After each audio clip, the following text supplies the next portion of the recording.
taught me amazing things. They've shown me that equines are the bridge to a deeper understanding of the meaning of life and a better sense of ourselves in this world. I'm Meredith Hodges, and I'd like to share with you some of the people I've met and the experiences that I've had along life's journey with those magnificent mules.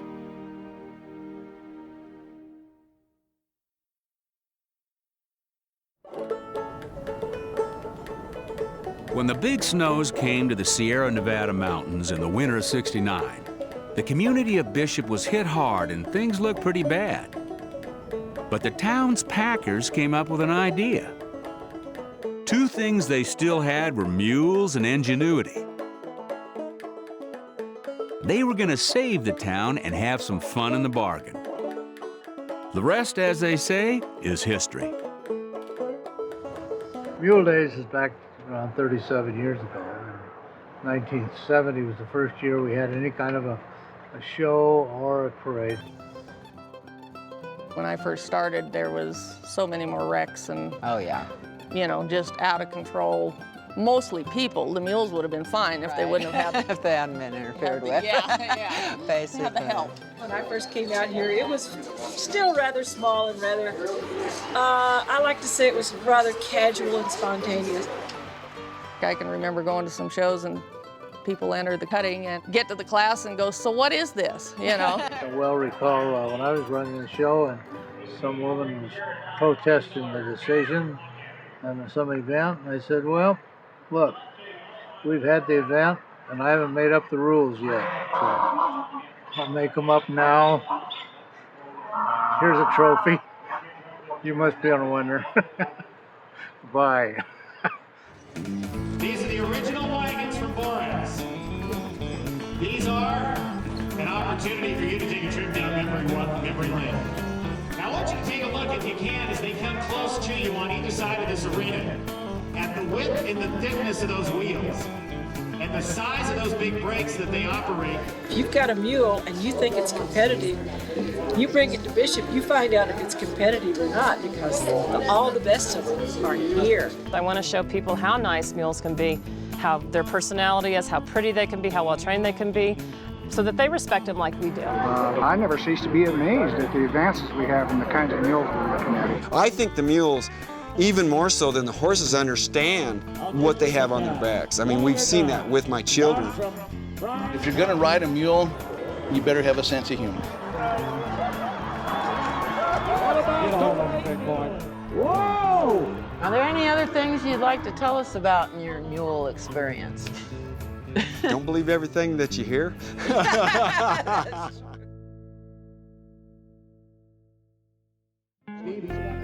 For mules, the world of competition has changed dramatically over the years. Meredith caught up with two folks who were right there at the beginning of Bishop Mule Days. Here we are with a couple of Mule Days veterans, Judy Rose from Escalon, California, and Jean Hammerlin from Gardnerville, Nevada. And Judy, can you kind of get us started and let us know what Mule Days used to be like? Well, many years ago, Mule Days may have had 15 mules. And my husband and I were sitting in the stand watching, and I forget what the event was at that time, but the brake system on this one mule that was running its event was the gate. And I turned to my husband and I said, my mule wouldn't do that. And he looked at me, and about that time, a little elderly gentleman that was sitting in front of us turned around and said, oh, Missy, that's how they stop them. And I said, mine does not stop like that. And at that point, my husband knew we were in trouble because we didn't even have a mule. And later that year, I had gotten one for my birthday and called Sweetwater Laverne, and she was 16 hands. And when I started showing this mule, she was probably 2 feet taller than all the other mules at that time. And they didn't know what to do with her. And they would say, why do you want something that big? And I said, because she has a lot of style. She was invited to Challenge of the Breeds, where we did 5 events, and she won that 2 years in a row. And it's just gone uphill from there. Well, yeah, and we were talking earlier too, they didn't even have rule books for these shows. No. And Judy was one that had to draft rule books, and so was I. But tell them a little bit about what that's like. Well, you don't make a lot of friends a lot of times because they like to just do it as it is and play it by ear. And we decided that it needed to have a very serious aspect, a rule book, do it right, and promote the animal for what they're worth. We really have, and thus the number of clubs has grown and everything. And maybe Jean can tell us a little bit from the perspective of an AMA president what that kind of thing is like. Well, if it weren't for folks like yourself and the quality of mules that were being produced by you folks, we wouldn't have an AMA. Hardworking folks like Judy who helped produce those rules that enabled us to have a level playing field for everybody, and so we're really grateful about that. And the difference in those days, those early days, mule days, and now, like Judy says, the quality of the animals, the numbers of people. And tell us a little bit about your mules. Well, I got very fortunate. I purchased a mule. I live just up the road from here, and I purchased a mule on a ranch. A lady was raising some mules, and I just got lucky. I got one that would give you everything that was in her heart. Thumper and I were very fortunate to have that kind of a background to get started with. And that mule, along with others like Judy's, did other things besides show and win classes. They demonstrated that you could compete with horses on equal footing. And it has just come so far. It really has. So far. I mean, even back then, we started with the youth events. Yeah. Well, you don't want to put a child on a mule. Well, why not? Why not? Right. And look what they do now. All right, kids, go ride.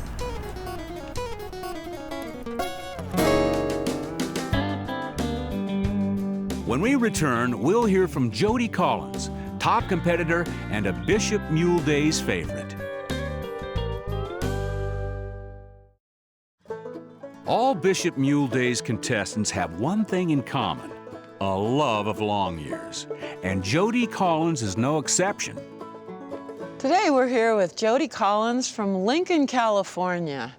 And Jody, can you kind of give us your story on how you first got started with mules?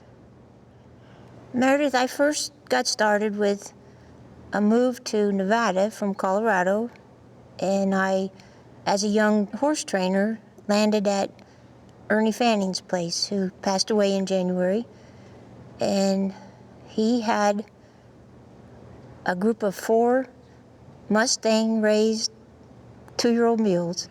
To make a living soliciting customers was difficult at that time, and especially trying to turn it to show mules and mules that were going to be in the arena and performance mules, which is where my interest really did lie, was in performing mules. So slowly it started, and the bulk of the animals were colts to break or pack mules, and mules that would go to the backcountry. And of 10, 1 would be a potential show mule, an owner that was interested in going that direction. And it has changed to 23 years later to the bulk are show mules. Do you have mules of your own? I know you train for other people too, but do you have some of your own? Yes, I do. I'm probably guilty of too many. Donkeys and mules. I definitely am very, very fond of the donkeys.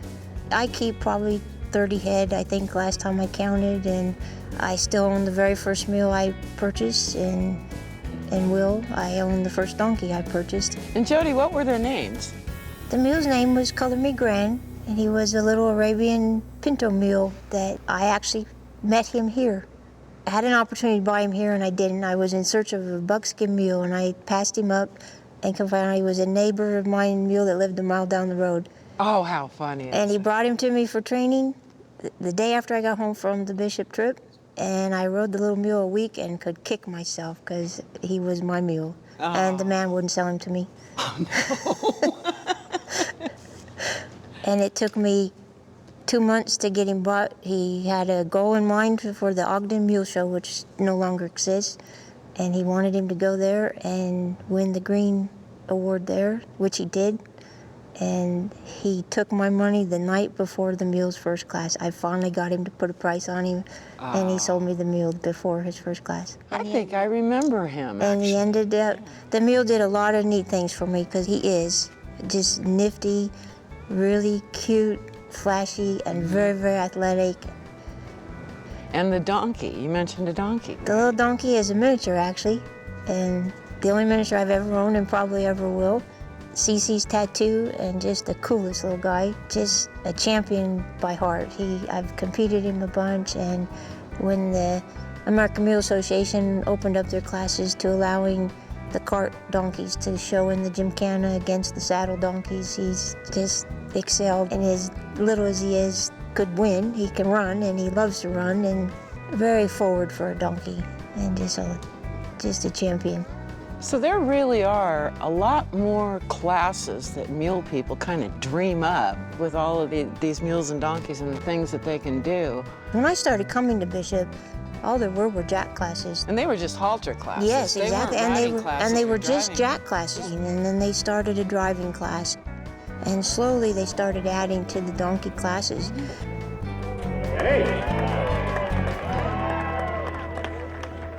The gymkhana to the miniatures being able to do it. As long as they could get through the course wasn't adjusted to them, but as long as they could get in it and get out, they were allowed to compete. Well, that's that Bishop friendship stuff, isn't it? Yes, Again.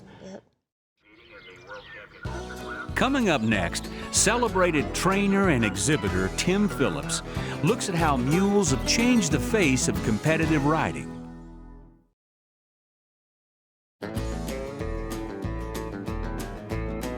Jumping, driving, reining, and roping, Tim Phillips weighs in on the incredible versatility of the American mule.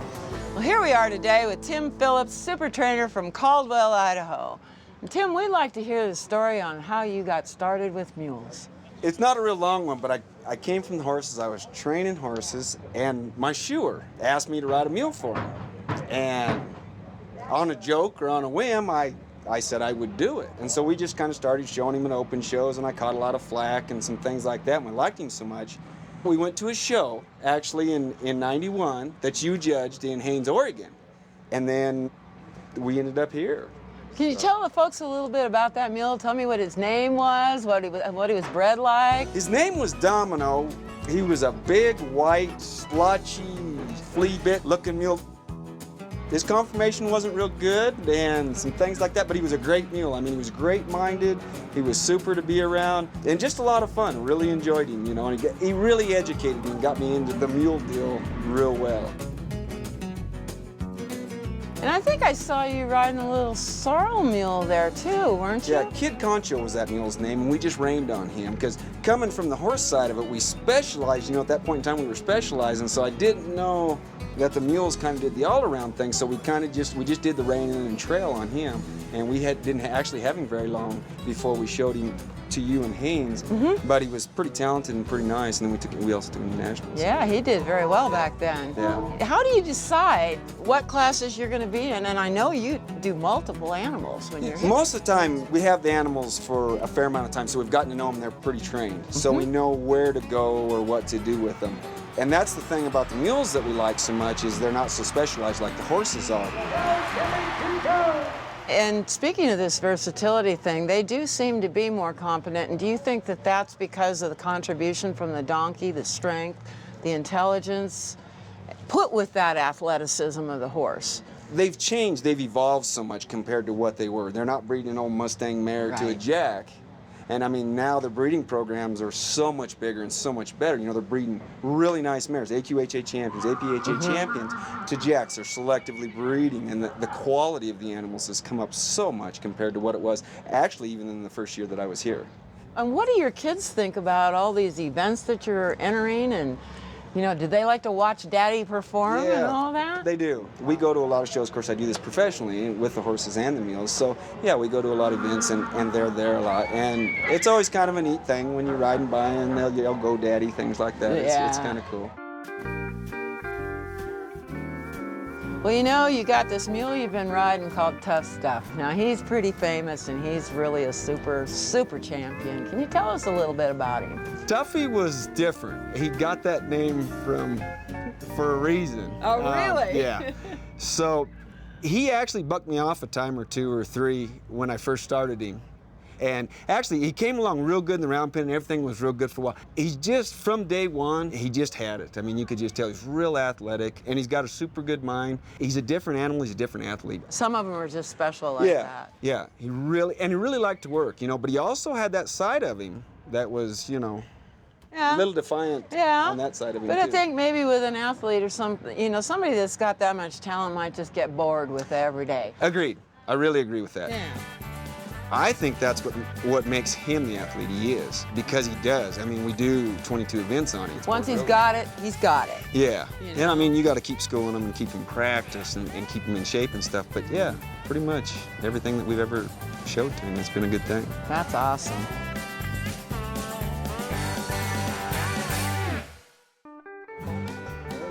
When we come back, one of Bishop Mule Day's celebrated veterans, Vern Brooks, talks about the incredible skill it takes to be a cattle penning all-star.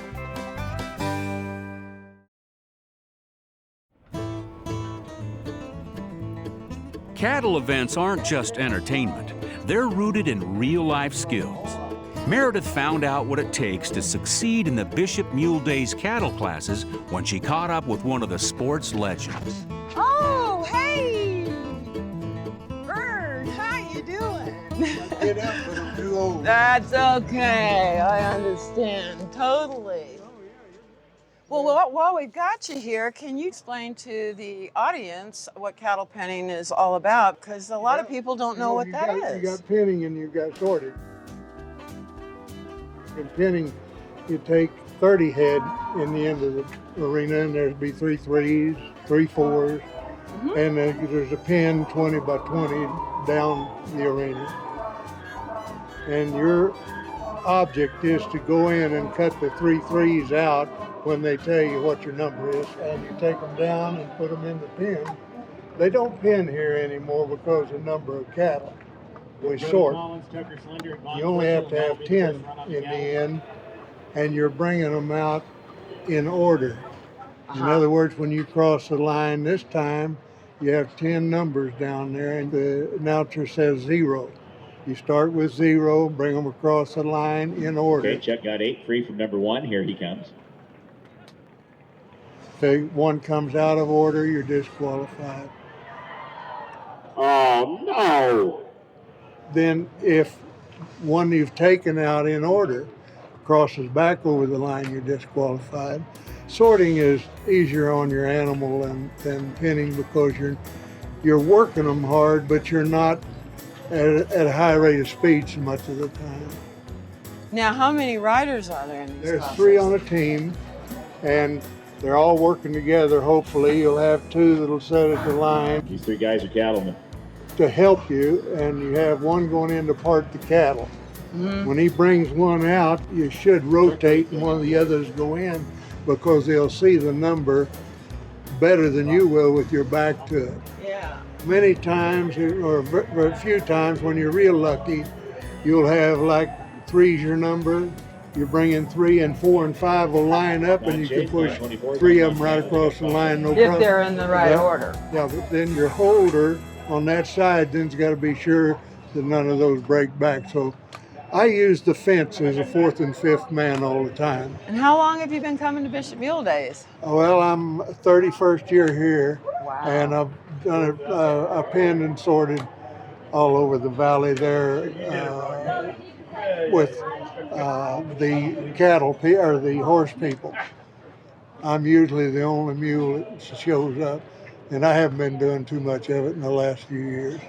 They give you a lot of trouble when you rode in the first time on the mule? They like to ignore you, and you don't have people tripping over each other to get you as a partner. That's But once they see one of my mules work, why? Then they all want you. What began as an attempt to save the packing season turned into one of the biggest and most beloved long ears festivals in the world. showcasing the finest competitors who inspire new riders to test themselves and their animals.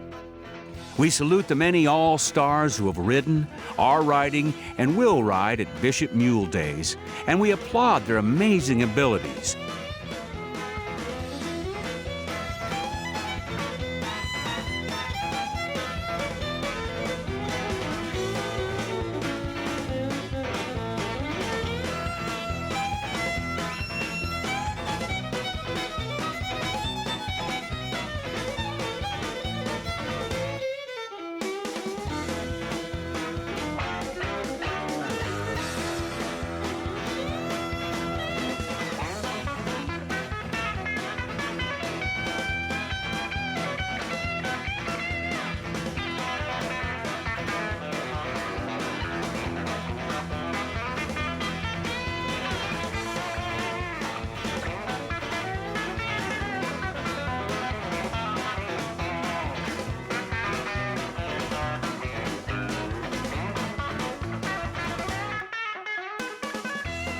We salute the many all-stars and the strength of vision and spirit of the founders, organizers, and Mule Days staff.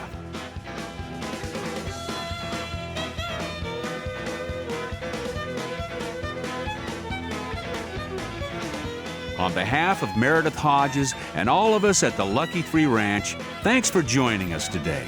Don't miss the next episode of Those Magnificent Mules.